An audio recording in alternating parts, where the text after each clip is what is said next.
So here we have the Mini 5-door hatchback on a 68 plate. I'm going to start off by showing you inside the boot, and then we'll hop in and run through some controls from there. As we approach the back of the car, you can see we have reversing sensors, plenty of boot space as well, along with that 60/40 split folding rear seat should you wish to increase this space even further. Okay, now that we're inside the car, we're going to start with the dials. On the left-hand side, we have the rev counter, we have the speedometer in the middle, and the fuel gauge on the right-hand side. Also in the middle, you can see the total miles for the car, which are 19,711. The information displayed directly above that can be changed using a button on the end of the indicator stalk. For various bits of trip computer information, or you can have a digital readout for the speedometer displayed, as you can see. If we back out to the steering wheel, on the left-hand side, we have cruise control and speed limiter, and on the right-hand side, stereo and phone controls.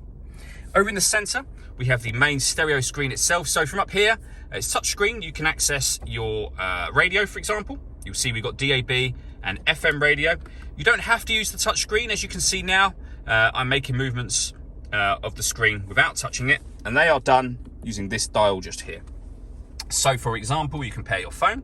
You can also access your satellite navigation. There's a full video on our website and on our YouTube channel that shows how this system works, but you can see nice clear color display. Very easy system to use. Working our way down, we have dual zone climate control. So you can adjust the passenger and driver temperature. You can increase and decrease the fan speed. You can determine what direction you'd like the air to be distributed in. When you're happy with those settings, that's your air conditioning on. Same button again to turn it off. Or press also. The car will now maintain the temperatures you've asked for by taking full control of the fan speed for you. You can override them at any time you wish to by pressing the auto button again, and you'll go back to your previous setting. Beneath that, we can turn off the traction control, start and stop the engine, and this button will turn off the stop and start. So this car is designed to cut out when it's stationary in traffic to save you fuel. That system is off when the light shows. We have a 12-volt charging socket and USB input, and then the 6-speed manual gearbox.